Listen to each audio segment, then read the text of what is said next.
What's good, y'all? I just got home from work. Y'all see I got the hooping clothes on. I'm ready to go out there on the courts and dominate like I usually do. As you can see from this video, I'm a very good basketball player, which is why I feel qualified to talk about today's subject, which is the defensive abilities of a pairing of Kel'el Ware and Bam Adebayo. Of course, I was actually at the game yesterday versus the Spurs, where Spo finally unveiled that lineup for a decent amount of real minutes.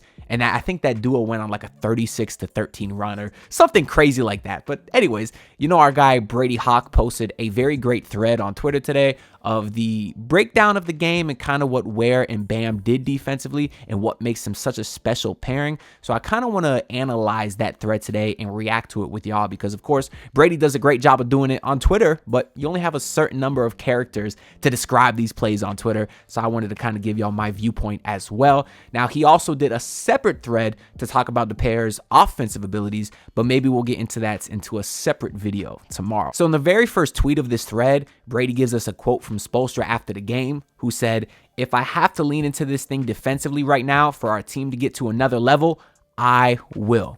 Which makes it sound like Spo is still reluctant to play that lineup. I don't know why. Listen, I love Spoelstra, but there's no secret, or it's no secret that he's very, very stubborn. Of course, Heat fans have been calling for this pairing for a while. I'm not saying fans know more than Spoelstra. Of course they don't, but we at least wanted to see him try it. And now that he did try it, we saw what happened. So I'm just hoping that we get that starting lineup next game versus Portland, which I guess will be Tuesday. So we'll find out very soon. So in the first actual video of this thread, Brady kind of talks about how great the zone was with Bam and Ware down low. So if we start the video right here, you can see it looks like the Heat are in a 2-3 zone with Tyler in the bottom right, Ware in the middle, and Bam in the bottom left corner. I do want to note that the guy playing center in zone literally has the hardest job. He has the most space to cover, and on top of that, he has to be a rim deterrent. So obviously the fact that Kel'el Ware is thriving playing center in a zone really goes to show that his basketball IQ is on another level for Spo to at least trust him to play that role. And then for us to see him play it very, very well, because the guy in the center literally has to look behind him, left, right, forward. It's extremely difficult, and Kel'el Ware makes it look very easy. And then on top of that, to have a guy like Bam Adebayo, who is as quick and versatile as he is in the bottom left of the zone, next to Kel'el Ware in the middle, oh, good God, that's just insane. That is such an amazing asset to have a guy like Bam that could literally fly around and pretty much cover 3 zones at once on the perimeter. That's just an insane weapon to have on the bottom left side of a zone. So what you can see here is as Barnes actually cuts back door, he kind of runs into Champagnie, as you can see right here. There's not a lot of great spacing, and for that reason, Tyler Hero has to step up a little bit, and he's kind of able to guard both of these guys right here. But then what happens, Champagnie realizes the spacing is a little bit bad, and that's why he flies back to the corner back here. Now, Tyler Hero is a little high up at this point, but what I like is you can see him communicating with Terry Rozier. He's pointing his arm out saying, hey, look, we got the guy on the right side. And then Terry Rozier actually points right back right here to communicate back with Tyler Hero that Terry has the top right. I'm sure he's telling Tyler to drop back to right side corner. And then what happens here is Tyler is actually able to recover very quickly on this pass because who's that up top? Trey Jones has to throw it over he has to skip basically 2 people to get it to the corner. And for that reason, he has to lob it in there, which gives Tyler enough time to return to the corner for a good contest here. And the reason that has to happen is because look how bad the spacing is here. You got 4 guys on one side of the court. And the reason for that, as Brady points out just a little bit higher, is because the Spurs, are trying to avoid the sides of the court that have Bam Adebayo and Kel'el Ware. That's why they're on the left side of the court. So because of that, Tyler Hero is able to recover very, very quickly. He does a good job doing short, choppy steps here, as Tony Fiorentino always said, to not fly into the defender. He picks up him very well. And then he does a good job on the pump fake to not jump too high up, although he does bite here a little bit, but he uses his speed to recover really, really well, and then forces Vassell into a very tough, or Champagnie into a very tough shot there. And then Kel'el Ware basically just makes it impossible. Tyler made it tough. Ware made it impossible because if you look where Champagnie had to arc this ball, it's damn near the top of the backboard. And that's because there's a 7-footer in Kel'el Ware there ready to block the shot. So overall, just a very great defensive possession for the Miami Heat. And the potential is through the roof when you have 2 guys as long and athletic as Ware and Adebayo down low. So awesome first play of this thread. Look at that. Ain't no way he making that. Beautiful stuff right there. Now, in the next play of this thread, Brady talks about Bam's best abilities on the defensive end, which of course is one-on-one defense and being an active help defender. So the one thing I want to note here is that Bam Adebayo, immediately from the start of the possession, you can see pointing, also communicating with Terry Rozier. This shows me that the Heat continue to have great communication on defense, which communication, just like in a relationship, whether it's with your girlfriend, boyfriend, husband, wife, Jimmy Butler and Pat Riley, communication is important on defense as well, because you do have a relationship with your teammates while you're on the defensive end. So I love to hear that this team is constantly active and talking. So Bam Adebayo points out right there, lets Terry know that he's going corner. You see this is Trey Jones coming to set the screen for Wemby, because Kel'el Ware is guarding Wemby at the top of the key here. And then look what happens here. Smartly, Terry Rozier doubles Wemby because he tries to put more pressure on Wemby, make things difficult for him because he's the best player. And the reason he's able to do this is because he knows that Trey Jones here is not going to pop out to the three-point line, because Trey Jones is not a threat from out there. He's a 27% three-point shooter, only attempts one a game, so you don't got to worry about him out there, which is why he knows that Trey Jones is likely to slip this screen here, which is what he does. Wemby's a great player, so he makes a phenomenal pass. But this time, because the Heat have another big man out there to protect the paint, look what happens at this spot right here where he rolls to the rim. Usually right here, there'd be a smaller guy in the paint, whether it would be a Haywood Highsmith or a Terry Rozier. I know Haywood's a good defender, but he's only 6'5". But in this case, Trey Jones looks up, and who does he see? He sees Bam Adebayo ready to send his BS to the second row. So that's why he gets absolutely terrified here, rushes a pass to try to go to the corner, and it's easily intercepted by Jimmy Butler. So this is just great basketball, because typically if Bam wasn't out there, like I said, Ware's on the perimeter, the Heat would have no inside rim deterrence. But in this case, they do, and there will be a lot more plays like this as the season goes on if Spoelstra keeps running with this unit, because that's just good stuff. So in the next video, Brady kind of talks about Bam and Ware in the pick and roll coverages. We got a couple of plays here. So the first thing that I want to note on this first play, as you could see, you have Bam guarding Wemby up top, with Champagnie being guarded by Ware on the backside here. And what happens is when Wemby drives, Ware does a great job sort of hedging right up here, because here's where Champagnie sets the screen. And when Champagnie rolls, Ware doesn't immediately go back between Champagnie and the rim. He does the smart thing of hedging and sort of blocking Wemby's path if Wemby was to drive on the right side over here. And the reason this is dope to see is because Ware is so tall and athletic, he is able to guard both Champagnie here. If Wemby was trying to lob a pass over him here, Ware would of course be able to break that up. But at the same time, he's in a spot where he could recover to help on Wemby if he needs to. And then Champagnie does eventually leave the paint to give Wemby room to drive. Champagnie goes to the top of the key here, where now you see Ware become the primary defender on Wemby. Bam's able to help on the three-point shooter up top here. And because Ware is so athletic, he forces Wemby into an extremely difficult one-legged midi floater that he completely airballs, because that's just such a difficult shot. So we'll watch the full play in full here once again. Champagnie comes back to the top of the key. They're able to switch so effortlessly because both of those guys are tall enough to at least affect Wemby's shot. And that just forces him into a very tough air ball that you see there. And then we'll move on into the next play right here, which this time you see Wemby being guarded by Ware up top. Bam sees the screen on Wemby. They're, of course, able to switch because Bam can guard Wemby. He's a center, which is the benefit, again, of having two tall guys out there. Otherwise, seriously, imagine if Bam wasn't out there and it was, I don't know, Haywood Highsmith instead. Now you'd have Haywood Highsmith on Wemby, and that's a problem. Not to knock Haywood. You know I love Haywood, but he only played like 10 minutes last game for a reason. You know, they did a great job with these sets here. So Bam gets a switch on Wemby right here. And Ware's also tall enough to really affect this Devin Vassell shot from the mid-range. Just look how close he is to blocking that ball. That's great defense. Vassell's still going to make it, but you can see he banks it in. And that's because he had to put the ball up so high just to give it a shot. But that's a great play by Vassell, but also great defensive possession for the Heat there as well. And on this next tweet, Brady talks about how those guys on the court defensively also help their guards as well, of course. And on this case here, you see Duncan at the top of the key guarding Harrison Barnes.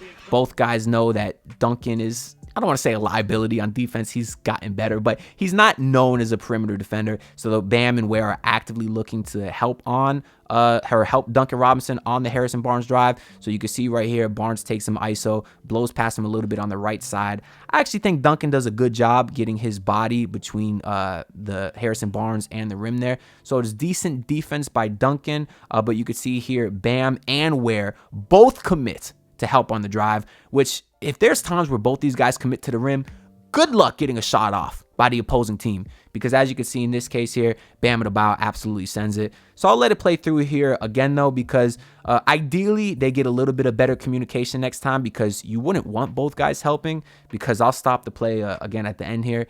Because in this case, let's say Bam doesn't block the shot but just affects it. Wemby's now in bad rebounding position. If the ball was to bounce off the right side, or Ware is now in bad rebounding position. If the ball was to bounce off the right side of the rim here, you can see they have Wemby right here to possibly clean it up. But I mean, as these guys get more chemistry out there playing together, I'm sure they'll understand, how to play more together, when to play help defense, when not to. But if both those guys help, that's hell for the boy driving. I do not want to be the guy that's trying to attack the rim if both these guys are sitting there. So in this next video, Brady talks about the rebounding ability to now clean up boards. If you do have one of your bigs on the perimeter, obviously when you're playing against a guy like Wembanyama, he is very perimeter oriented. One of the things you'd like to see Ware learn is to not close out so hard, as you see in these couple of clips here, as he really jumps past Wemby here, and now Wemby's able to get a free lane to the rim. Like I said with Tyler earlier, Tony Fiorentino, my guy, Coach Tony, always said you need those short, choppy steps, and the reason being is so you can recover quickly and have active hands on the shooter without actually jumping past him or committing a foul, fouling a three-point shooter, which is worst case scenario. Especially in Ware's case, when you're 7 feet tall, you don't really have to jump to affect the shot. You just sort of need to run out there and keep your hands up. But either way, Wemby is able to drive here, but there's nice help defense by Terry. And then, of course, Bam gets in there as well right here to make it a difficult shot for Wemby. Now, usually Wemby gets these rebounds, but Bam has active hands in there. Of course, he's a quick second jumper, very athletic. He's able to tip the ball a few times until he secures the rebound himself. And in the next play here is a similar thing. We see Ware with a pretty hard closeout on Wemby. Again, jumps past him. For some reason, Wemby settles for the mid-range shot. I don't know why. But in this case here, Bam Adebayo does a beautiful job boxing out Harrison Barnes. Barnes has no shot to get that rebound. And as you can see here, it ends up in Duncan Robinson's hands. So once again, the Ware hard on the closeout. But you have a great box out by Bam Adebayo. Just so critical for ending these possessions to have two excellent rebounders out there, and Bam and Wemby. And has me excited as a Heat fan, because the Heat are probably the worst team at giving up offensive rebounds this year. And that's cost them a lot of games, especially in the clutch. So this is just a beautiful play to see right here. And in his final video tweet of this thread, Brady basically talks about how this duo, this pairing, will also help Jimmy Butler. Obviously, it'll help everyone, but especially a guy like Jimmy Butler, who is so elite defensively on the perimeter. You see Jimmy Butler here guarding Devin Vassell. He knows that he has Ware and Bam in the paint here, so Jimmy does the smart thing and forces Vassell. Once he gets the ball from Chris Paul, he forces Vassell into the middle of the zone because he forces it to the help. That's basically when you're playing with a guy who's as great a shot blocker as Ware, the main thing you want to do when you're at the top of the zone is force these guys to the middle. Well, ideally not let them penetrate the paint, but if you are going to let them penetrate the paint, don't let them go to the outside, force them to the middle, and that's what Jimmy Butler does a sensational job of doing here. And now in this case with this first clip, he's actually able to strip Vassell before he even goes up, because Jimmy is so elite defensively. But even if Jimmy isn't able to strip the ball right here, you see Ware is right here in the paint, ready to block that shot if he needs to. I really hope I haven't messed up Ware and Wemby 1,000 times this video. I feel like I've been mixing up the names, so hopefully I didn't do it a lot and confuse y'all. But y'all get what I'm trying to say. There is another video here which is very similar. This time, Jimmy is on Chris Paul, but Vassell beats Duncan off the dribble, and Jimmy's right there just to block the shot, which is great. It shows an active Jimmy Butler. I do hope we get that for a lot longer, but I don't know. I guess not. I guess it finally is time to trade Jimmy, even though my heart don't want to admit it. But anyways, that was the last video of this thread. Brady basically says in this last tweet here how unique a pairing it is here. and he does acknowledge that this is not maybe the best game, the best matchup to analyze the full potential of a Bam and Ware duo, just because they're a weird team. They have a 7'4" athletic alien who likes to shoot threes. You're not always going to play against one of those type of guys. So if they were playing against a team with a more paint-oriented center like Nikola Jokic, well, obviously guys like that can do everything. But when they play against some of these bigger teams that really like to pack the paint, do get a lot of offensive rebounds, it'll be a lot more interesting to see the full potential of this duo. But I also want to note, he put a couple clips in here earlier of Bam Adebayo reacting or getting his answer when asked about the duo after the game. And the thing that I want to note here is look how much Bam is smiling during his entire answer to this question. Bam, you mentioned defense. Is it kind of a good change of pace for you to be able to kind of guard the perimeter a little bit more in that type of big man system? Get back to switching a little bit, guarding my yard, not being in a drop zone all year. So it's a good switch up for us. He's smiling because he acknowledges even that he doesn't like being in a drop zone all year. He wants to use his abilities. He likes being out there guarding guys like Curry and Dame and Kyrie. We've seen him consistently lock those guys down, and it's just nice now that we finally get to see him do it. It's like for the longest time we've had this absolute insane unicorn of a weapon on the defensive end, but haven't been able to utilize it to its fullest potential because you had no one to clean up the paint. But now when you have a guy like Kel'el Ware that can do that, of course, Bam Adebayo, you see his smile here. He's very happy. Talks about guarding his yard. That is a Heat culture thing. It means I got my man, mano y mano. I'm going to lock you down, and I love to see that by him. And then later on, also, Brady posts this video of Kel'el Ware basically talking about basically talking about the duo of him and Bam as well. I don't need to play the clip just because Ware's been talking about it a ton. Even since the day he was drafted, he was asked about playing with Bam Adebayo, and he's really been excited about it ever since. He says, look, I know what Bam can do defensively. I'm there to back him up, block shots, clean rebounds when Bam plays great defense. So he even knows his role, and it's just a beautiful thing to see. I mean, you're talking about a 20-year-old kid who just outplayed the next greatest thing in Victor Wembanyama. That's insane stuff, and the potential for Kel'el Ware is through the roof, and the potential for him and Bam Adebayo as a unit is just also through the roof. No ceiling, as they used to call Bam Adebayo. Well, now you got two of them. And as a Heat fan, I'm super excited about the future of this team with guys like those two, and obviously Tyler Hero's all-star berth. Go vote for him to be an all-star, or I guess all-star surgeons. He might not make it. If y'all don't vote, well, I guess the coaches vote for all-star. So the coaches, go vote for Tyler Hero. He deserves it. But also you got Jaime Jaquez, Nikola Jokic. They got a nice, fun group. And when the Heat eventually probably do end up trading Jimmy, maybe they get some nice guys for him as well. But other than that, that's all I got for this video. Make sure y'all like and subscribe. I'm on the grind to hit 7K subs. Check out my video from yesterday, my post-game video versus Spurs. Make sure y'all check out my skit I did, which was the behind-the-scenes leaked footage meeting of Jimmy Butler and Mickey Arison and Pat Riley. That was a good one. I got all kinds of great videos coming up for y'all, especially if they unban CapCut. Because right now, I can't do that much editing because I'm very limited without any of the pro features of CapCut. All I can do now, I realize, is I can splice videos and export. That's all I did for yesterday's video too. And it's made it a lot harder to even do that without this ban. But if they don't unban CapCut, I guess I'll find another program and stop crying about it. But whatever. I appreciate y'all tuning in. Maybe I'll get to y'all with a thread tomorrow about the offensive thread.